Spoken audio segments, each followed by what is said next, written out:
الله الرحمن الرحيم إنا نحن نزلنا الذكر وإنا له لحافظون. وقال الله تعالى أيضا قل لئن اجتمعت الإنس والجن على أن يأتوا بمثل هذا القرآن لا يأتون بمثله ولو كان بعضهم لبعض ظهيرا. صدق الله العلي العظيم. وبسند المتصل مني إلى الإمام الحافظ الحجة أبي عيسى محمد بن عيسى بن ثورة بن موسى الترمذي رحمه الله أنه قال حدثنا محمد بن إسماعيل قال حدثنا شهاب بن عباد العبدي قال حدثنا محمد بن حسن بن أبي يزيد الهمداني عن عمرو بن قيس عن عطية عن أبي سعيد الخدري رضي الله عنه عن النبي صلى الله عليه وسلم قال يقول الله رب عز وجل من شغله القرآن عن ذكري ومسألتي أعطيته أفضل ما أعطي سائلين وفضل كلام الله على سائر الكلام كفضل الله على خلقه أو كما قال عليه الصلاة والسلام. அளவற்ற அருளாளனும் நிகரற்ற அன்புடையோனுமாகிய எல்லாம் வல்ல அல்லாஹ்வுக்கே அனைத்து போலும் உரித்தாகட்டும். சாந்தி மதம் ஏந்தி வந்த சத்திய தூதர் சன்மார்க்க போதகர் சர்தாரே தோ ஆலம் தாஜுல் மதீனா ரஹ்மத்துல் ஆலமீன் இமாமுல் அம்பியா கைருல் பரியா எம் உயிரிலும் உயிரான உயிரிலும் மேலான கண்மணி நபிகள் நாயகம் ஸல்லல்லாஹு அலைஹி வஸல்லம் அவர்கள் மீதும் இந்த தீன் பிற்காலத்திலேயே வாடிய மலராக இருக்கக்கூடாது, வாடாத மலராக இருக்க வேண்டும் என்பதற்காக உயிர் தியாகங்கள் இரத்த தியாகங்கள் செய்த சஹாபாக்கள் தாபிஊன்கள் தபஅ தாபிஈன்கள் இந்த உலகிலே வாழ்ந்த வாழுகின்ற வாழப்போகின்ற அத்தனை முஸ்லிமான முஃமினான ஆண்கள் பெண்கள் மீதும் அல்லாஹ்வின் சாந்தியும் சமாதானமும் என்றென்றும் உண்டாவதாக.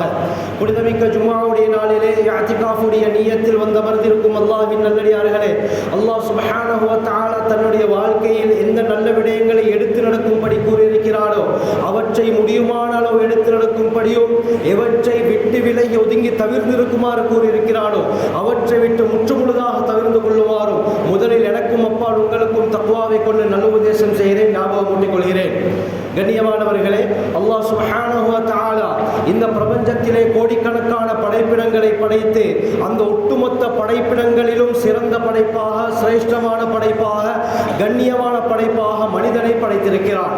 குர்ஆனிலே அல்லாஹ் கூறும் பொழுது வலக்கத் கர்ரம்னா பனி ஆதம், ஆதம் அலைஹிஸ்ஸலாம் அவர்களுடைய பிச்சலங்களை மனிதர்களை நாங்கள் மிக மிக கண்ணியப்படுத்தி வைத்திருக்கிறோம். லக்கத் ஹலக்னல் இன்சான ஃபீ அஹ்ஸனி தக்வீம், நிச்சயமாக மனிதனை மிக அழகிய தோற்றத்திலே நாங்கள் படைத்திருக்கிறோம் என்பதாக மனிதனுடைய சிறப்பை பற்றி அல்லாஹ் குர்ஆனிலே பல இடங்களில் பேசிக் கொண்டிருக்கிறான். அருமையானவர்களே, அல்லாஹ் சுப்ஹானஹு வ தஆலா எல்லா படைப்பினங்களை விட சிறந்த படைப்பாக இந்த மனிதனை படைத்து இந்த மனிதனுக்கு அல்லாஹ் எண்ணற்ற அருட்கொடைகளை தந்திருக்கிறான். குர்ஆனில் அல்லாஹ் கூறும் பொழுது வைன் தஅத்து நிஅமத்தல்லாஹ், அல்லாஹ்வுடைய அருட்கொடையை நீங்கள் கணக்கிடுவீர்கள் என்றால் லா துஹ்ஸூஹா, அல்லாஹ் கூறுகிறான் அதை உங்களால் மட்டிட்டு கூட பார்க்க முடியாது. எண்ணுவது ஒரு புறம் இருக்கட்டும், கெஸ்ஸிங் கூட உங்களால் பண்ண முடியாது என்று அல்லாஹ் கூறுகிறான். அருமையானவர்களே, ஒரு இடத்திலே உதாரணமாக செங்கல் குவிக்கப்பட்டிருக்கிறது. இதிலே எத்தனை செங்கல் இருக்கிறது என்று கேட்டால் எண்ணி பார்த்து இலகுவாக எங்களுக்கு பதிலளிக்க முடியும். அதே அந்த இடத்திலே மணல் ஒரு லோட் அல்லது மெட்டல் ஒரு லோட் கொட்டப்பட்டிருக்கிறது. இதிலே எத்தனை கற்கள், இதிலே எத்தனை மணல் துளிகள் இருக்கிறது என்று யாருக்காவது சொன்னால் அவருக்கு அதை கணக்கிடுவது கஷ்டம். ஆனால் குத்து மதிப்பாக இந்த லோட்ல இத்தனை மெட்டல் இருக்கலாம் என்று கெஸ் பண்ணி சொல்ல முடியும். ஆனால் அருமையானவர்களே, அல்லாஹ் தன்னுடைய அருட்கொடைகளை பற்றி குர்ஆனில் சொல்லும் பொழுது கணக்கிடுவது ஒரு புறம் இருக்கட்டும், கெஸ் கூட பண்ணேனாது, மதிப்பிடக்கூட முடியாது. அந்த அளவுக்கு ஆச்சரியமான கோடிக்கணக்கான அருட்கொடைகளை நான் மனிதர்களுக்கு செய்திருக்கிறேன். அருமையானவர்களே, குர்ஆனுடைய வசனத்தை நாங்கள் உற்று கவனிக்க வேண்டும். அல்லாஹ் சுப்ஹானஹு வ தஆலா இந்த இடத்துல வைன் தஅத்து நிஅமத்தல்லாஹ், நிஅமத் என்பது அரபியிலே ஒருமை பதத்திற்கு சொல்லப்படும். இந்த ஒருமை பதத்துடைய பன்மை நிஅம். அல்லாஹ் இந்த இடத்திலே வைன் தஅத்து நிஅமல்லாஹ், அல்லாஹ்வுடைய அருட்கொடைகளை நீங்கள் கணக்கிட்டால் என்று சொல்லி இருக்கலாம். ஆனால் அல்லாஹ் இந்த இடத்தில் எந்த வார்த்தையை பாவிக்கிறான்? அல்லாஹ்வுடைய ஒரே ஒரு அருட்கொடையை, உங்கள் மீது செய்த நிஅமத்தை நீங்கள் கணக்கிட்டாலும் அதை உங்களால் மட்டிட முடியாது. அல்லாமா பகாஇ ரஹ்மத்துல்லாஹி அலைஹி நظم الضرر في تناسب என்ற தங்களுடைய தஃசீரிலே குறிப்பிடுகிறார்கள். அல்லாஹ் ஏன் இந்த இடத்திலே ஒருமை பதத்தை பாவித்திருக்கிறார் என்றால், அல்லாஹ்வுடைய ஒரு நியமத்துக்குள்ளான கோடிக்கணக்கான அருட்கொடைகள் மறைந்திருக்கின்றன. மனிதனுடைய உடல் அல்லாஹ்வுடைய நியமத், அல்லாஹ்வுடைய ஒரு நியமத். இந்த உடலுக்குள்ளால் சுப்ஹானல்லாஹ் எத்தனை அருட்கொடைகள். மூளை செய்யக்கூடிய இந்த வேலையை மெஷின் செய்வதாக இருந்தால் 10 மாடி கட்டிடம் தேவைப்படும் என்பதாக அறிவியல் கூறுகிறது. அருமையானவர்களே, அல்லாஹ் நாவை படைத்திருக்கிறான். நாவிலே 10,000 செல்ஸ், அதிலே 3000 சுவை அரும்புகளை அல்லாஹ் படைத்து வைத்திருக்கிறான். ஒரே நாவு தான். அந்த நாவின் மூலமாக இனிப்பையும் சாப்பிடுகிறோம், உரப்பான வஸ்தையும் சாப்பிடுகிறோம், உவர்ப்பானதையும் சாப்பிடுகிறோம், கசப்பானதையும் சாப்பிடுகிறோம். அல்லாஹ் 4 சுவைக்கு 4 நாவை வைக்கவில்லை. அல்லாஹ் ஒரு நாவை வைத்து அல்லாஹ் பலவிதமான சுவைகளை அந்த நாவிலே ஏற்படுத்தியிருக்கிறான். இதுதான் அல்லாஹ்வுடைய அருட்கொடை. கண்ணியமானவர்கள், ஏராளமான அருட்கொடைகள் இருக்கின்றன, சொல்லிக் கொண்டு போகலாம். ஆனால் தலைப்பு வேறு விதத்தில் ஆகிவிடும். அருமையானவர்களே, இந்த அளவுக்கு அல்லாஹ் மனிதனுக்கு கோடிக்கணக்கான நியமத்துகளை செய்து, இதிலே முக்கியமாக அல்லாஹ் 3 பிரதானமாக 3 நியமத்துகளை எங்களுக்கு தந்திருக்கிறான். நாங்கள் அல்லாஹ்க்கு அதிகமாக இந்த அருட்கொடைகளுக்காக வேண்டி நன்றி செலுத்த வேண்டும். முதலாவது என்ன? கண்ணியமானவர்களே, அல்லாஹ் எங்களுக்கு இஸ்லாத்துடைய பாக்கியத்தை தந்திருக்கிறார். நாம் கேட்கல, யா அல்லாஹ் எங்களை முஸ்லிம்களாக ஆக்கு என்று நாம் கேட்கல. அல்லாஹ் கேட்காமல் எப்படி எங்களுக்கு கண்ணை தந்தானோ, கேட்காமல் பேசும் ஆற்றல், கேட்காமல் இந்த அழகிய உடம்பை தந்தானோ, இதே போல நாம் கேட்காமல் அல்லாஹ் எங்களுக்கு இஸ்லாத்துடைய பாக்கியத்தை தந்திருக்கிறார். அருமையானவர்களே, உலகத்திலே பூர்த்தி செய்யப்பட்ட மார்க்கம், பூரணப்படுத்தப்பட்ட மார்க்கம், இறைவனால் ஏற்றுக்கொள்ளப்பட்ட மார்க்கம், இறைவனால் அங்கீகரிக்கப்பட்ட மார்க்கம், இறைவனால் பொருந்திக் கொள்ளப்பட்ட மார்க்கம் ஒரே ஒரு மார்க்கம் தான், இஸ்லாம் தான். கண்ணியமானவர்களே, குர்ஆனிலே அல்லாஹ் இதை பற்றி தெளிவாக கூறுகிறான். சூரா ஆல இம்ரானிலே அல்லாஹ் கூறும் பொழுது, இன்ன தீன இன்தல்லாஹில் இஸ்லாம், அல்லாஹ்விடத்திலே ஒரு மார்க்கம் இருக்கும் என்று சொன்னால் அது இஸ்லாம் மார்க்கம் தான். புகாரியுடைய ரிவாயத் வருது. உமர் பின் கத்தாப் ரலியல்லாஹு அன்ஹு அறிவிக்கிறாங்க, இமாம் கஅபுல் அஹ்பார் யூதர்களுடைய ஒரு படித்த மாமேதையாக இருந்தார், யூத அறிஞராக இருந்தார். இந்த கஅபுல் அஹ்பார் அவர்கள் உட்பட ஒரு யூத குழு ஹஜ்ரத் உமர் பின் கத்தாப் ரலியல்லாஹு அன்ஹு அவர்களிடத்திலே வந்தார்கள். வந்து சொன்னார்கள், யா அமீரல் முஃமினீன், அமீருல் முஃமினீன் அவர்களே, ஆயத்துன் ஃபீ கிதாபிக்கும் தக்ரஊனஹா, உங்களுடைய குர்ஆனிலே ஒரு ஆச்சரியமான வசனம் இருக்கிறது, அதை நீங்கள் ஓதிக்கொண்டிருக்கிறீர்கள். லவ் அலைனா மஅஷரல் யஹூதி நஸலத், யூதர்களாகிய எம்மீது மட்டும் அந்த ஆயத்து இறங்கி இருந்தால், அல்லாஹ் அந்த ஆயத்தை எம்மீது இறக்கி இருந்தால், லத்தஹத்னா ஸாலிகல் யௌம ஈதா, அந்த ஆயத்து எந்த நாளில் இறங்கியதோ அந்த நாளை நாங்கள் பெருநாளாக எடுத்திருப்போம் என்றார்கள். ஹஜ்ரத் உமர் பின் கத்தாப் ரலியல்லாஹு அன்ஹு கேட்டாங்க, ஐயோ ஆயா, நீ எந்த ஆயத்தை குறிப்பிடுறீங்க? கண்ணியமானவர்களே, இமாம் கஅபுல் அஹ்பார் சூரா மாஇதாவுடைய ஆயத்தை ஓதி காட்டினார்கள். அல் யௌம அக்மல்து லக்கும் தீனக்கும் வ அத்மம்து அலைக்கும் நிஅமதி வ ரதீது லக்குமுல் இஸ்லாம தீனா. இந்த ஆயத்து தான். அல்லாஹ் இந்த ஆயத்தில் என்ன கூறுகிறான்? இன்றைய நாள் அக்மல்து லக்கும் தீனக்கும், உங்களுக்கு உங்களுடைய மார்க்கத்தை நான் பூர்த்தியாக்கி விட்டேன். வ அத்மம்து அலைக்கும் நிஅமதி, என்னுடைய அருட்கொடைகளை உங்களின் மீது நான் பூரணப்படுத்தி விட்டேன். வ ரதீது லக்குமுல் இஸ்லாம தீனா, இஸ்லாத்தை உங்களுக்கு மார்க்கமாக நான் பொருந்திக் கொண்டேன் என்று அல்லாஹ் சொன்னானே, இந்த ஆயத்து தான். இந்த ஆயத் மட்டும் எங்களுக்கு இறங்கியிருந்தா அந்த நாளை நாங்கள் பெருநாளாக எடுத்திருப்போம். அருமையானவர்களே, யூதர்கள் கவலைப்பட்டார்கள், கை சேதப்பட்டார்கள். ஏன்? உலகத்திலே பூர்த்தியாக்கப்பட்ட மார்க்கம் இஸ்லாம் மட்டும்தான். மனிதர்களுடைய திரிபுகள் இந்த குர்ஆனுக்குள்ளால், இந்த இஸ்லாத்துக்குள்ளால் வரவே இல்லை, வர முடியாது. எப்படி முந்தைய வேதங்கள் மாற்றப்பட்டு விட்டதோ, புதுப்பிக்கப்பட்டு விட்டதோ, மனிதர்களுடைய கருத்துக்கள் உட்புகுக்கப்பட்டு விட்டதோ, இது போல குர்ஆனிலே யாராலும், இஸ்லாத்திலே யாராலும் தங்களுடைய சொந்த கருத்தை உண்டு பண்ண முடியாது. அல்லாஹ் பூர்த்தியாக்கி விட்டான். கண்ணியமானவர்களே, உமர் பின் கத்தாப் ரலியல்லாஹு அன்ஹு சொன்னார்கள், இந்த ஆயத்து எந்த சந்தர்ப்பத்தில், எந்த இடத்தில், எந்த நாளில் இறங்கியது என்று எங்களுக்கு தெரியும், அதை நாங்கள் சந்தோஷமாக ஏற்றுக்கொண்டு தான் இருக்கிறோம் என்று உமர் ரலியல்லாஹு அன்ஹு சொல்லிவிட்டு சொன்னார்கள், ஹஜ்ஜத்துல் வதா, முஹம்மது ஸல்லல்லாஹு அலைஹி வஸல்லம் அவர்களுடைய கடைசி ஹஜ், விடை பெறக்கூடிய ஹஜ், அரஃபாவுடைய நாள். அன்றைய நாள் வெள்ளிக்கிழமையாக இருந்தது. அருமையானவர்களே, வெள்ளிக்கிழமை, அதே வெள்ளிக்கிழமை அரஃபாவுடைய நாளாகவும் இருந்தால் அந்த நாளுக்கு யௌமுல் ஹஜ்ஜில் அக்பர், மிகப்பெரிய ஹஜ்ஜுடைய நாள் என்று கூறுவார்கள். இந்த நாள் இரண்டும் ஒன்றாக அந்த சந்தர்ப்பத்திலே வந்தது. நபி அவர்கள் தங்களுடைய பெண் ஒட்டகை நாக்கத்தே கஸ்வாவின் மீது அரஃபாவுடைய நாளிலே, அரஃபாவுடைய மைதானத்திலே, ஜுமா வெள்ளிக்கிழமையுடைய நாளிலே நபி அவர்கள் இருக்கும் சந்தர்ப்பத்திலே அல்லாஹ் இந்த ஆயத்தை நபி அவர்கள் மீது இறக்கி இஸ்லாம் மார்க்கத்தை பூர்த்தியாக ஆக்கிறான் என்று உமர் பின் கத்தாப் ரலியல்லாஹு அன்ஹு சொன்னார்கள். கண்ணியமானவர்களே, இஸ்லாம் என்பது உலகத்திலே பூர்த்தி செய்யப்பட்ட மார்க்கம். அடியார்களுடைய அமல்கள் அல்லாஹ்விடத்திலே ஏற்றுக்கொள்ளப்படுவதற்கு முக்கியமான நிபந்தனை அவர் முஸ்லிமாக இருக்க வேண்டும். இஸ்லாத்துடைய எந்த கடமையாக இருந்தாலும் சரி, முதலாவது நிபந்தனை என்ன? அவர் முஸ்லிமாக இருக்கணும், அவர் பருவ வயதை அடைந்திருக்கணும் என்ற நிபந்தனைகள் இருக்கிறது.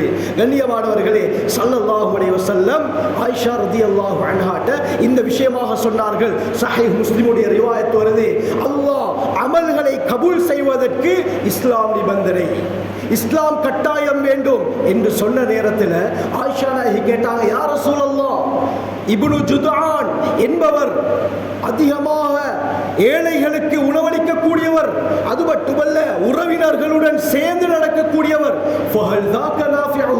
இவர் செய்யக்கூடிய இந்த அமல் அவருக்கு பிரயோஜனம் அளிக்காதா யா ரசூலல்லாஹ் என்று கேட்டார்கள். அருமையானவர்களே, இப்னு ஜுதான் யார்? இமாம் நவவி ரஹ்மத்துல்லாஹி அலைஹி முஸ்லிமுடைய விரிவுரை ஷரஹ் முஸ்லிம்ல குறிப்பிடுறாங்க, ஜாஹிலியா காலத்துல தமீம் இப்னு முர்ரா என்ற கிளையை சேர்ந்த ஒரு மனிதர் இருந்தார். இப்னு ஜுதான் என்று அவருக்கு சொல்லப்படும். அவரிடத்திலே ஜஃப்னத்தன் ஒரு பாத்திரம் இருந்தது. எவ்வளவு பிரமாண்டமான பாத்திரம் என்றால், அந்த பாத்திரத்திலே ஏறுவதாக இருந்தால் ஏணி வைத்து தான் ஏற வேண்டும். இவர் என்ன செய்வார் என்று சொன்னால், அந்த பக்கமாக போகக்கூடிய வழிப்போக்கர்கள் பிரயாணிகளுக்காக வேண்டிய ரொட்டிகளை சுட்டு அந்த பாத்திரம் நிரம்ப இறைச்சி கறிகளை சமைத்து தாராளமாக உணவளித்து வந்தார். மிகப்பெரிய ஒரு அமல். கண்ணியமானவர்களே, சதக்கா செய்து வந்தார். இதை வைத்து தான் ஆயிஷா நாயகி கேட்டாங்க, இவ்வளவு பெரிய அமல் இப்னு ஜுதான் செய்கிறார், ஆனால் அவர் காஃபிராக இருக்கிறார், காஃபிராகத்தான் மரணித்தார், இவர் செய்த அமல் ஏற்றுக்கொள்ளப்படாதா, அல்லாஹ்விடத்திலே நன்மையை ஈட்டு தராதா என்று கேட்ட நேரத்தில் ஸல்லல்லாஹு அலைஹி வஸல்லம் சொன்னார்கள், இல்லை, என்ன செய்தாலும் அவர் முஸ்லிமாக இருக்க வேண்டும்.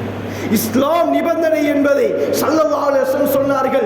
இப்னு ஜுதான் எந்த அளவுக்கு தான தர்மங்கள் செய்தாலும் அல்லாஹ்விடத்திலே ஏற்றுக்கொள்ளப்படுவதற்கு முதலாவது நிபந்தனை அவர் முஸ்லிமாக இருக்கணும். அல்லாஹ் அந்த பாக்கியத்தை எமக்கு தந்திருக்கிறான். இந்த மார்க்கத்திலே அல்லாஹ் கடைசி வரை எங்களை இஸ்திகாமத்தாக ஆக்க வேண்டும்.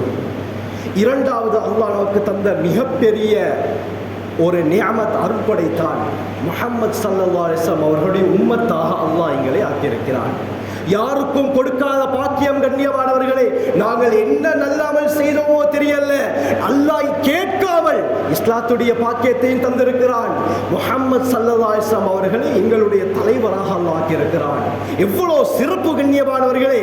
எல்லா சிறப்பிற்கும் சொந்தக்காரர் முஹம்மது ஸல்லல்லாஹு அலைஹி வஸல்லம் அவர்கள் மட்டும்தான். இந்த உலகத்திலே சிறந்த படைப்பாக அல்லாஹ் மனிதனை படைத்திருக்கிறான். மனிதர்களிலும் கலிமா சொன்ன முஸ்லிம்களை உயர்த்திருக்கிறான். இந்த கலிமா சொன்ன முஸ்லிம்களையும் அல்லாஹ்வை நம்பிய முஃமின்களை அல்லாஹ் உயர்த்திருக்கிறான். இந்த முஃமின்களிலும் அல்லாஹ்வை முழுமையாக பயந்து நடக்கக்கூடிய முத்தகூன்கள், தக்வாதாரிகளை அல்லாஹ் சிறப்பித்து வைத்திருக்கிறான். இந்த தக்வாதாரிகளை விட உலகத்திற்கு அனுப்பப்பட்ட நபிமார்கள், இப்னு ஹிப்பானுடைய ஸஹீஹான ரிவாயத், அல்லாஹ் உலகத்துக்கு 1,24,000 நபிமார்களை அனுப்பினான். இந்த 1,24,000 நபிமார்களை அல்லாஹ் சிறப்பித்து வைத்திருக்கிறான். இந்த 1,24,000 நபிமார்களை விட 313 ரசூல்மார்களை அல்லாஹ் உயர்த்தி வைத்திருக்கிறான். இந்த 313 ரசூல்மார்களை விட குர்ஆனிலே சொல்லப்பட்ட 25 நபிமார்களுடைய அந்தஸ்தை அல்லாஹ் உயர்த்தி வைத்திருக்கிறான். இந்த 25 நபிமார்களை விட உலுல் அஸ்ம், உறுதி மிக்கவர்கள் என்று சொல்லப்படக்கூடிய அல்லாஹ் சூரா அஹ்ஸாபிலே இந்த 5 நபிமார்களுடைய பெயரை கூறுகிறான். ஹஜ்ரத் நூஹ் அலைஹிஸ்ஸலாம், இப்ராஹிம் அலைஹிஸ்ஸலாம், மூசா அலைஹிஸ்ஸலாம், ஈசா அலைஹிஸ்ஸலாம், முஹம்மது ஸல்லல்லாஹு அலைஹி வஸல்லம், இந்த 5 பேரை அல்லாஹ் உயர்த்தி வைத்திருக்கிறான். இந்த உலுல் அஸ்ம் 5 நபிமார்களை விட என் உயிரிலும் உயிரான உயிரிலும் மேலான முஹம்மது ஸல்லல்லாஹு அலைஹி வஸல்லம் அவர்களை அல்லாஹ் உயர்த்தி வைத்திருக்கிறார். வரஃபஅனா லக திக்ரக், நாயகமே ஸல்லல்லாஹு அலைஹி வஸல்லம் உங்களுடைய அந்தஸ்தை, உங்களுடைய பிரஸ்தாபத்தை, உங்களுடைய வர்ணனையை, உங்களுடைய தன்மையை, உங்களுடைய பேரை நாங்கள் உயர்த்தி விட்டோம். யாராலும் எந்த சந்தர்ப்பத்திலும் களங்கத்தை ஏற்படுத்த முடியாது என்று அல்லாஹ் குர்ஆனிலே கூறிவிட்டான். கண்ணியமானவர்களே, இந்த அளவுக்கு சிறப்பு மிக்க முஹம்மது ஸல்லல்லாஹு அலைஹி வஸல்லம் அவருடைய உம்மத்தாகிய அல்லாஹ் எங்களை ஆக்கியிருக்கிறார். அல்லாஹ்வை அதிகமாக புகழுவோம். கண்ணியமானவர்களே, இது அல்லாஹ் நமக்கு தந்த மிகப்பெரிய ஒரு நியாமத். மூன்றாவது முக்கியமான நியாமத்தான் எமக்கு வழிகாட்டியாக அல்லாஹ் குர்ஆனை தந்திருக்கிறான். அருமையானவர்களே, முஹம்மது ஸல்லல்லாஹு அலைஹி வஸல்லம் அவர்களையும் அல்லாஹ் எங்களுக்கு நபியாக ஆக்கி எங்களுக்கு வேதமாகிய அல்லாஹ் குர்ஆனையும் தந்திருக்கிறான். எப்படியாப்பட்ட வேதம்! குர்ஆனிலே சவால் விடுகிறான் அல்லாஹ், லா யஅதீஹில் பாத்திலு மின் பைனி யதைஹி வலா மின் கல்ஃபி. இந்த குர்ஆனுக்கு முன்னாலும் சரி, குர்ஆனுக்கு பின்னாலும் சரி, எந்த பாத்திலும் வர முடியாது என்று அல்லாஹ் குர்ஆனிலே சவால் விடுகிறான். ஏனும் என்று சொன்னால் குர்ஆனை போல ஒன்றை கொண்டு வாருங்கள் என்று அல்லாஹ் சேலஞ்ச் பண்ணுகிறான். கண்ணியமானவர்களே, அல்லாஹ் சுப்ஹானஹு வ தஆலா ஒவ்வொரு நபிமார்களுக்கு ஒவ்வொரு அற்புதங்களை கொடுத்திருந்தான். உதாரணமாக மூசா அலைஹிஸ்ஸலாம் அவர்களுடைய காலத்திலே வாழ்ந்த மக்கள் சூனியத்திலே தேர்ச்சி பெற்றவர்களாக இருந்தார்கள். சூனியத்திலே அவர்கள் மிகப்பெரிய நிபுணர்களாக இருந்தார்கள். தங்களுக்கு சூனியத்தின் மூலமாக எது வேண்டுமானாலும் செய்ய முடியும் என்று சொல்லிக் கொண்டிருந்தார்கள். அல்லாஹ் அந்த காலத்திலே அவர்கள் நம்பிக்கொண்டிருந்த அந்த சூனியத்தை முறையடிப்பதற்காக வேண்டி மூசா அலைஹிஸ்ஸலாம் அவர்களுக்கு அல்லாஹ் அசாவை கொடுத்தார். மூசா அலைஹிஸ்ஸலாம் அவர்களுக்கு அல்லாஹ் கைத்தடியை கொடுத்தார். குர்ஆனிலே பல சூறாக்களில் அல்லாஹ் மூசா அலைஹிஸ்ஸலாத்துடைய இந்த அசாவை பற்றி தெளிவாக பேசுகிறார். கண்ணியமானவர்களே, மூசா அலைஹிஸ்ஸலாம் அவர்களும் அந்த 70,000 சூனியக்காரர்களும் ஒரு இடத்திலே ஒன்று சேர்கிறார்கள். சூரா தாஹாவிலே அல்லாஹ் இதை பற்றி தெளிவாக கூறுகிறான். அந்த சூனியக்காரர்கள் தங்களுடைய கையிலே இருந்த அந்த கயிறுகளை எல்லாம் அப்படியே பூமியிலே போடுகிறார்கள். அது மக்களுடைய கண்களுக்கு பாம்பாக தெரிய ஆரம்பிக்கிறது. அல்லாஹ் சுப்ஹானஹு வ தஆலா மூசா அலைஹிஸ்ஸலாம் அவர்களுக்கு கட்டளை இடுகிறான், அல்கிஹா யா மூசா, மூசாவே உங்க கையில இருக்கக்கூடிய இந்த அசாவை கீழே போடுங்கள். ஃபஅல்காஹா ஃபைதா ஹிய ஹய்யத்துன் தஸ்ஆ. அல்லாஹ் கூறுகிறான், எப்ப தன்னுடைய அசாவை கீழே போட்டார்களோ அது பெரும் பாம்பாக உருவெடுத்து அந்த சூனியக்காரர்களுடைய கயிறுகள் எல்லாவற்றையும் முழுங்கி விட்டது. அந்த இடத்திலே அல்லாஹ் அசாவின் மூலமாக சூனியத்தை தோற்கடித்தார். பிறகு கண்ணியமானவர்களே, அந்த 70,000 பேரும் ரப்பி மூசா வ ஹாரூன், மூசா ஹாரூன் அலைஹிஸ்ஸலாம் இருவரின் ரப்பின் மீது சத்தியமாக என்று சொல்லி இஸ்லாத்துக்குள்ளால் வந்தார்கள். இதே போலத்தான் ஈசா அலைஹிஸ்ஸலாம் அவர்களுடைய காலத்திலே மக்கள் வைத்திய துறையில் தேர்ச்சி பெற்றிருந்தார்கள், நிபுணர்களாக இருந்தார்கள்.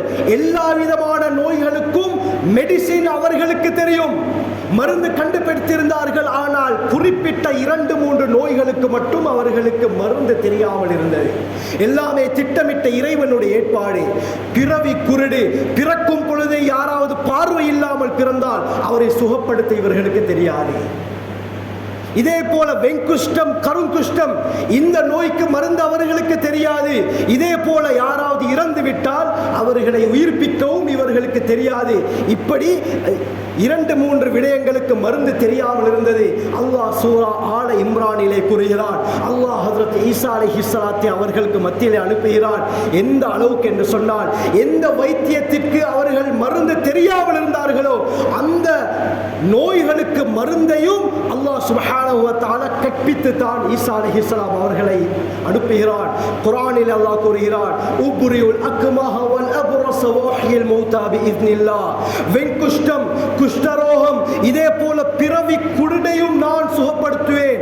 அது மட்டுமல்ல, வ உஹ்யில் மௌதா பிஇذنில்லாஹ், அல்லாஹ்வுடைய அனுமதியின் பேர்ல இறந்தவர்களையும் நான் உயிர்ப்பிப்பேன் என்று அல்லாஹ் சுப்ஹானஹு வ தஆலா ஈசா அலைஹிஸ்ஸலாம் சொன்னதை சொல்லி காட்டுகிறான். இறந்தவர்களுடைய உடலிலே கையை வைத்து அப்படியே தடவுவார்கள். அல்லாஹ் அந்த உடம்பிற்கு ரூஹை கொடுப்பான். அந்த மனிதர் அப்படியே உயிர் பெற்று விடுவார். இப்படி அற்புதங்களை அல்லாஹ் ஈசா அலைஹிஸ்ஸலாம் அவர்களுக்கு கற்பித்துக் கொடுத்தார். எந்த வைத்திய துறையை வைத்து அவர்கள் பெருமை அடித்துக் கொண்டிருந்தார்களோ, ஹஜ்ரத் ஈசா அலைஹிஸ்ஸலாம் அவர்களை அல்லாஹ் அந்த பெருமையை அடியோடு இல்லாமலாக்கிறான் கண்ணியமானவர்களே. ஆக காலத்துக்கு ஏற்ப அல்லாஹ் சுப்ஹானஹு வ தஆலா தன் புறத்திலிருந்து அற்புதங்களை நபிமார்களுக்கு கொடுப்பது வழக்கம். இதே போலத்தான் முஹம்மது ஸல்லல்லாஹு அலைஹி வஸல்லம் அவர்களுடைய காலத்தில் மக்கள் கவிதையில் தேர்ச்சி பெற்றிருந்தார்கள், அரபி மொழியில் பாண்டித்யம் பெற்றிருந்தார்கள், இலக்கணம் இலக்கியத்திலே தேர்ச்சி பெற்றிருந்தார்கள். இந்த சந்தர்ப்பத்தில் தான் கண்ணியமானவர்களே அல்லாஹ் முஹம்மது ஸல்லல்லாஹு அலைஹி வஸல்லம் அவர்களுக்கு குர்ஆனை கொடுக்கிறார். குர்ஆனை அல்லாஹ் நபி அவர்களுக்கு இறக்குகிறார். ஸல்லல்லாஹு அலைஹி வஸல்லம் ஓதுகிறார்கள். அந்த காலத்தில் மிகப்பெரிய இலக்கியவாதியாக இருந்தது வலீத் இப்னு முகீரா என்ற காஃபிர். நபி அவர்கள் வலீத் இப்னு முகீராவுக்கு முன்னால ஹாமீம் சஜிதாவுடைய முதல் சஃப்பை ஓதி காட்டுகிறார்கள். திணறுகிறான் கண்ணியமானவர்களே. அவன் சொல்கிறான், அல்லாஹ்வின் மீது சத்தியமாக இந்த இதிலே என்ன சொல்லப்பட்டிருக்கிறது என்று எனக்கு விளங்கல்ல. அந்த அளவுக்கு ஆச்சரியமாக இலக்கியம் நிறைந்த வேதமாக இந்த குர்ஆன் இருக்கிறது என்று வலீத் இப்னு முகீராவை வாயடைத்து போனான் கண்ணியமானவர்களே. அது மட்டுமல்ல, அன்றைய குறைஷிகளுக்கு அல்லாஹ் சவால் விடுகிறான். சூரா தூர்ல அல்லாஹ் கூறுகிறான், ஃபல்யத்து பிஹதீஸின் மிஸ்லிஹி இன் கானூ ஸாதிகீன். நீங்கள் உண்மையாளர்களாக இருந்தால் குர்ஆனை போல ஒரு வேதத்தை கொண்டு வாருங்கள் என்று அல்லாஹ் சவால் விடுகிறான். ஆனால் அந்த மக்கா காஃபிர்களுக்கு கொண்டு வர முடியாமல் போய்விட்டது. அல்லாஹ் ஒரு படி கீழே இறங்கி சொல்கிறான், அப்படியா கஷ்டமா? சூரா ஹூதுல ஆயத்து வருது, ஃபஅத்து பிஅஷ்ரி சூவரின் மின் மிஸ்லி. குர்ஆனை போல ஒன்று தேவையில்லை, குர்ஆனில் இருக்கக்கூடிய சூறாக்களை போல ஒரு 10 சூறாக்களை கொண்டு வாருங்கள் என்று அல்லாஹ் சவால் விடுகிறான். இதற்கும் அவர்களுக்கு முடியாமல் போனது. கடைசியாக அல்லாஹ் சேலஞ்ச் பண்றான், 10 சூறாவும் தேவையில்லை, ஃபல்யத்து பிசூரத்தின் மின் மிஸ்லிஹி. குர்ஆன்ல இருக்கக்கூடிய சாதாரண ஒரு சூறாவை போல ஒரு சூறாவை கொண்டு வாருங்கள். அல்லாஹ்வை தவிர நீங்கள் எந்த தெய்வங்களை எல்லாம் வணங்கி கொண்டிருக்கிறீர்களோ அந்த எல்லா தெய்வங்களையும் நீங்கள் உதவிக்கு கூப்பிடுங்கள். கூப்பிட்டு ஏன் என்று சொன்னால் குர்ஆனை போல குர்ஆன்ல இருக்கக்கூடிய ஒரே ஒரு சூறாவை போல கொண்டு வாருங்கள் என்று அல்லாஹ் சவால் விடுகிறான். கடைசி வரை முடியாமல் போனது கண்ணியமானவர்களே. குர்ஆனோட போட்டி போட யாராலும் முடியாது. முந்தைய வேதங்கள் அது தௌராத்தாக இருக்கலாம், ஜபூராக இருக்கலாம், இஞ்சிலாக இருக்கலாம், அதிலே திரிபுகள் ஏற்பட்டு விட்டன, மனிதர்களுடைய கருத்துக்கள் உள்வாங்கப்பட்டு விட்டன. அது நியூ டெஸ்ட்மென்ட், ஓல்ட் டெஸ்ட்மென்ட், புதிய ஏற்பாடு, பழைய ஏற்பாடு என்று பல பிரிவுகளாக்கப்பட்டு விட்டன. ஆனால் இறக்கப்பட்ட நாளிலிருந்து இதுவரை ஒரு புள்ளிக்கூடம் மாறாத வேதம் இந்த குர்ஆன் தான் கண்ணியமானவர்களே. இதை நான் சொல்ல வேண்டிய அவசியம் கிடையாது. கிறிஸ்தவ உலகமே இதை பார்த்து வியந்தார்கள். சமீபத்தில் ஃபின்ச்ல நடந்த ஒரு ரிசர்ச், உலகத்திலே இருக்கக்கூடிய எல்லா மதங்களுடைய வேதங்களையும் அவர்கள் கொண்டு வர சொன்னார்கள். எல்லா மதத்திலே இருக்கக்கூடிய புனித நூல்கள் கொண்டு வரப்பட்டது. ஆரம்பத்திலிருந்து கடைசி வரை அலசி ஆராய்ந்தார்கள், ஒவ்வொன்றாக பார்த்தார்கள். கடைசியில் அந்த கிறிஸ்தவர்கள் எந்த வேதத்திற்கு சர்டிபிகேட் கொடுத்தார்கள் தெரியுமா? அவர்கள் சொன்னார்கள், இறங்கிய நாளில் இருந்து இதுவரை எல்லா வேதங்களிலும் மாற்றங்கள் வந்துவிட்டன. ஆனால் இறக்கப்பட்ட நாளில் இருந்து இதுவரை ஒரு புள்ளி, என்ன சொன்னார்கள், ஒரு புள்ளி கூட மாறாத வேதம் குர்ஆன் தான் என்பதாக ஐரோப்பிய உலகம் ஏற்றுக்கொண்டது. அருமையானவர்களே, இந்த அளவுக்கு அல்லாஹ் நமக்கு கண்ணியமான ஒரு வேதத்தை தந்திருக்கிறான். யூதர்கள் அன்றிலிருந்து குர்ஆனை மாற்ற பார்த்தார்கள். ஏனென்று சொன்னால் குர்ஆன்ல சூரா கஹ்ஃப்ல அல்லாஹ் சுப்ஹானஹு வ தஆலா மூசா ஹதிர் அலைஹிஸ்ஸலாம் அவர்களுடைய சம்பவத்தை பற்றி கூறுகிறார். இதுல கடைசியாக மூசா அலைஹிஸ்ஸலாம் அவர்களும் ஹதிர் அலைஹிஸ்ஸலாம் அவர்களும் ஒரு ஊருக்கு செல்கிறார்கள். அங்கே உணவு கேட்கிறார்கள். அந்த ஊர் மக்கள் இந்த இருவர்களுக்கும் விருந்தளிப்பதை மறுத்து விட்டார்கள். அந்த ஊரை விட்டே விரட்டினார்கள். அல்லாஹ் இதை பற்றி குர்ஆனிலே கூறும் பொழுது ஃபஅபௌ அய்யுதைஃபுஹுமா, மூசா ஹதிர் அலைஹிமுஸ்ஸலாம் இந்த இருவருக்கும் அந்த யூதர்கள் விருந்தளிப்பதற்கு மறுத்து விட்டார்கள் என்று அல்லாஹ் கூறுகிறார். யூதர்களை பற்றி இப்படி ஒரு பிளாக் மார்க் குர்ஆனிலே சொல்லப்பட்டிருக்கிறது. இதை அவர்களால் ஜீர்ணிக்க முடியல. அதனால் அவர்கள் ட்ரை பண்ணினாங்க. என்ன, குர்ஆன்ல அந்த ஆயத்தை மாத்த தேவையில்லை, ஒரே ஒரு புள்ளியை அழித்து விட்டு அதற்கு பகரமாக மேலே 2 டொட் மட்டும் வைத்தால் அந்த அந்த பிளாக் மார்க் இல்லாமல் ஆகிரும். பாவை அவர்கள் பாவுடைய நொக்தாவை இல்லாமலாக்கிவிட்டு அந்த பாவுக்கு மேலால் 2 நொக்தாவை வைத்தால் ஃபஅத்தௌ என்று வந்துவிடும். பாவுக்கு பாரமாக தா வந்துவிடும்.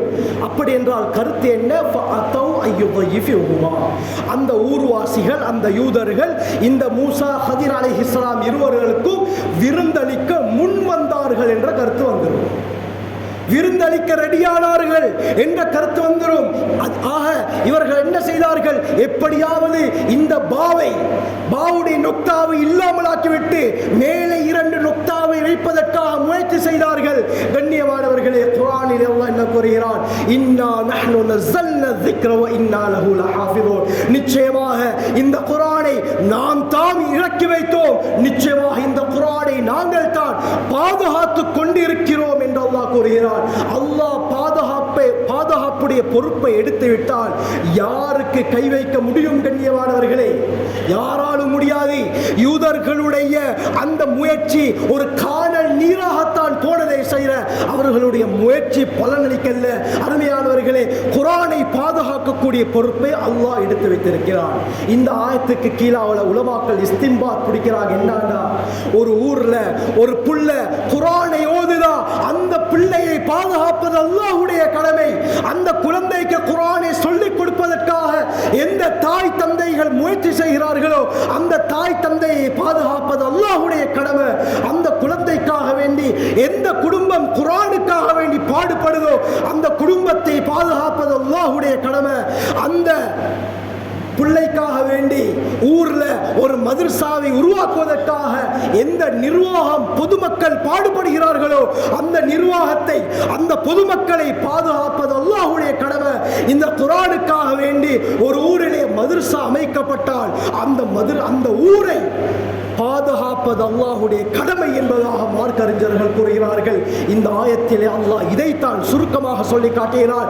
இந்த குர்ஆனை நாங்கள் இறக்கியது போல் இந்த குர்ஆனை நாங்கள் பாதுகாப்போம். குர்ஆனை மட்டுமல்ல, குர்ஆனோட சம்பந்தப்பட்ட அனைவரையும் அல்லாஹ் பாதுகாக்க பொறுப்பெடுத்திருக்கிறார். கண்ணியமானவர்களே, குர்ஆனோட எது சேர்ந்தாலும் அல்லாஹ் அதற்கு தலைமைத்துவத்தை கொடுக்கிறார்.